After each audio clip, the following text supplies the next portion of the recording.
Dalili mbalimbali ambazo hujidhihirisha katika maisha yetu huwa ni ujumbe wa kiroho ambao tunaupokea juu ya ujio wa vitu mbalimbali katika maisha yetu, ama vitu mbalimbali ambavyo vinaendelea bila sisi kujua katika maisha yetu.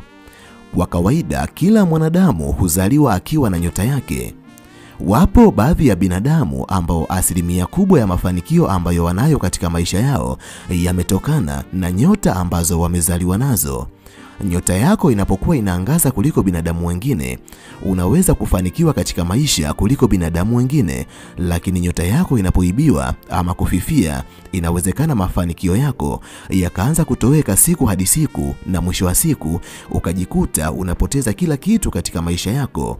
Miongoni mwa vitu ambavyo hupelekea nyota yako kufifia ama kupotea ni kuibiwa ama kutupiwa nguvu za giza.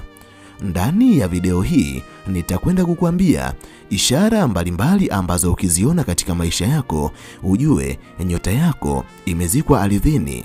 Nitakwambia pia ni kitu gani ambacho unatakiwa kukifanya ili uikomboe nyota yako na maisha yako yarudi kama yalivyokuwa mwanzo. Kama nawe ni miongoni mwa binadamu ambao wanatamani kujifunza kuhusiana na jambo hili, basi video hii imetengenezwa mahususi kwa ajili yako ili uendelee kujifunza mambo mbalimbali kupitia video zetu. Jiunge nasi kwa kusubscribe katika chaneli hii ya Fafanuo Media. Hapo utakuwa wa kwanza kupata video zetu pindi tunapoziweka kwenye chaneli hii. Hautajutia MB zako, kwani mara zote tunajitahidi kuwa bora zaidi ya jana. Asante, enjoy. Zifuatazo ni ishara mbalimbali ambazo ukiziona kwenye maisha yako ujue nyota yako imezikwa. Namba 1, ghafla watu waliokuwa wanakupenda wanaanza kukuchukia bila kujua sababu ni nini. Asilimia kubwa ya vitu ambavyo vinaendelea katika maisha yetu vinatokana na nyota ambazo tulizaliwa nazo. Wapo baadhi ya watu ambao walizaliwa wakiwa na nyota ya mvuto. Hawa ni binadamu ambao wanapendwa na kila mtu ambaye wanakutana naye, na mara nyingi ni watu ambao hata wanapojaribu kujiuliza ni kwa nini watu wananipenda mimi kuliko watu wengine, hakuna jibu sahihi ambalo wanalipata katika maisha yao. Ukiona na wewe ni miongoni mwa binadamu ambao wanapendwa na watu wengine bila sababu yoyote ambayo ilitakiwa kufanya upendwe, ujue kinachofanya upendwe ni nyota ambayo ulizaliwa nayo. Endapo utaanza kuona mabadiliko ghafla kwenye maisha yako, mwanzo ulikuwa unapendwa, sasa hivi kila aliyekuwa anakupenda hakupendi tena. Watu mbalimbali wanaanza kukuchukia bila sababu ya msingi. Ni dalili mojawapo inayomaanisha nyota ya mvuto ambayo ulikuwa nayo haipo tena, imeshazikwa ama kuibiwa na wachawi. Inamaanisha ndiyo maana nyota hiyo haiwezi kuvuta uwepo wa watu wengine tena katika maisha yako. Watu wengi wanakuchukia, na unapojaribu kujiuliza ni kitu gani kibaya ambacho umewafanyia, hauoni kitu chochote kibaya ambacho umewafanyia. Utakapoona ishara kama hiyo, ujue nyota yako imeshazikwa, hivyo haifanyi kazi tena katika maisha yako.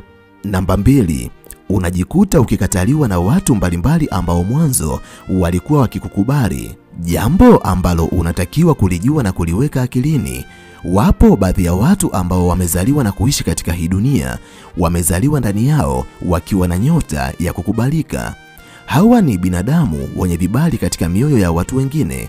Chochote ambacho wanakifanya katika maisha yao, watu wanawakubali.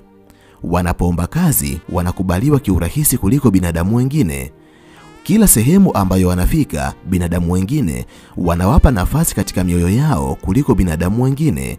Inawezekana nawe ni miongoni mwa binadamu ambao binadamu wengine wanawakubali kiurahisi kuliko binadamu wengine. Endapo kuna ishara kama hii kwenye maisha yako, ujue wewe ni miongoni mwa binadamu waliozaliwa wakiwa na nyota ya kukubalika kuliko binadamu wengine.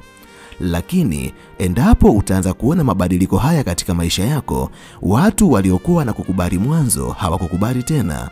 Unakataliwa katika kazi, katika mahusiano, katika biashara, ni ishara mojawapo ya kuwa nyota ambayo ulikuwa nayo mwanzo sasa imechukuliwa na kuzikwa, kwani wapo baadhi ya watu ambao kwa sababu ya kibali ambacho ulikuwa nacho kwenye maisha yako walitengeneza wivu katika mioyo yao na wakajikuta wameanza kupigana vita na wewe, na sasa pengine wametumia nguvu za giza kuichukua nyota yako na kuizika ardhini. Na ndio maana chochote ambacho unakifanya hata kikiwa kizuri, hakuna ambaye anakubaliana na wewe. Kila unayekutana naye anakuwa anakupinga. Ni kwa sababu nyota ya kukubalika ambayo ilikuwepo ndani yako haipo tena. Kwa sasa nyota yako imetawaliwa na giza.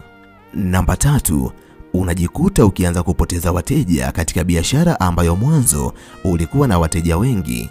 Zipo nyakati ambazo mwanadamu anaweza kufungua biashara fulani, biashara ambayo inakuwa na wateja wengi kuliko biashara za watu wengine, lakini ghafla wateja wanaanza kupotea katika biashara. Zipo sababu mbalimbali ambazo zinaweza kupelekea wateja wakapotea katika biashara. Inawezekana ubora wa bidhaa zako umeshuka, ama ubora wa huduma ambazo ulikuwa ukiwapa wateja wako kwa sasa zimepungua, yani customer care haipo vizuri kama ilivyokuwa mwanzo. Hizo ni miongoni mwa sababu ambazo zinaweza kupelekea ukapoteza wateja kwenye biashara yako.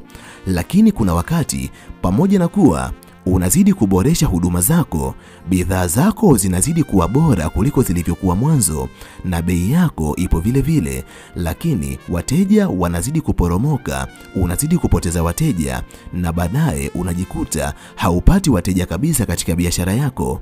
Siri ambayo unatakiwa kuijua ni kuwa wapo baadhi ya binadamu ambao huwa wanazaliwa wakiwa na nyota ya biashara ndani yao, na hawa ni watu ambao kila biashara ambayo wanaianzisha kwenye maisha yao inakuwa na wateja wengi. Inawezekana na wewe ni miongoni mwa binadamu ambao huzaliwa wakiwa na nyota ya biashara. Endapo utaanza kuona mabadiliko hayo kwenye maisha yako, ujue nyota ya biashara ambayo ipo ndani yako kwa sasa imeshachukuliwa na kuwekwa vifungoni, imefukiwa chini, na ndiyo maana haifanyi kazi tena katika maisha yako. Unajaribu kutumia nguvu nyingi kuwavuta wateja, lakini kwa sasa haupati wateja katika biashara zako.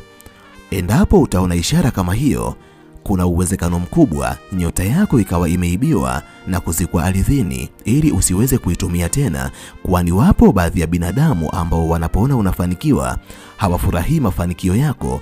Watakapoijua sababu ambayo inakufanya ufanikiwe, wanaitumia kama silaha ya kukuteketeza na kukurudisha nyuma.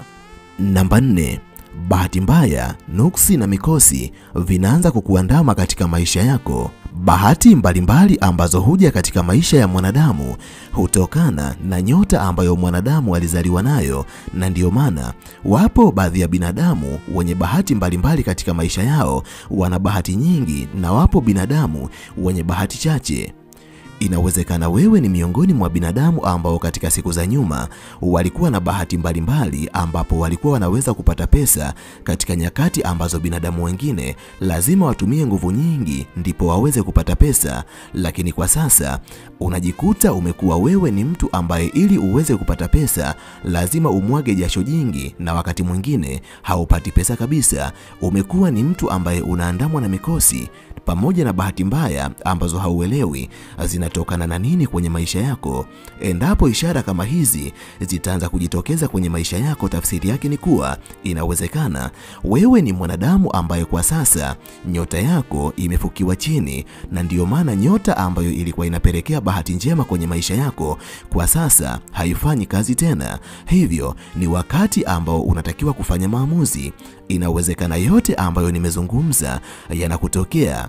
Kama wewe ni miongoni mwa binadamu ambao wanatokewa na vitu hivi, yani nyota yako imeibiwa na kufukiwa chini, fanya mambo yafuatayo ili uweze kuikomboa nyota yako. Jambo la kwanza, hakikisha unaanza kuamka usiku wa manane ukifanya ibada huku ukimsihi Mwenyezi Mungu aweze kuirudisha nyota yako ambayo imeibiwa kichawi. Utakapoweza kufanya hivyo kwa imani, amini usiamini, Mwenyezi Mungu hajawahi kushindwa. Atairejesha nyota yako na mafanikio ambayo yalikuwa yameanza kutoweka kwenye maisha yako yataanza kurudi kama mwanzo. Lakini pia unaweza ukafanya utaratibu wa kuanza kuoga kwa kutumia chumvi ya mawe. Utakapooga chumvi ya mawe inaweza kufanya ukombozi wa kiroho na nyota yako ikarudi ndani yako na kuangaza kama ilivyokuwa mwanzo. Mimi kwa leo ninaomba niishie hapa.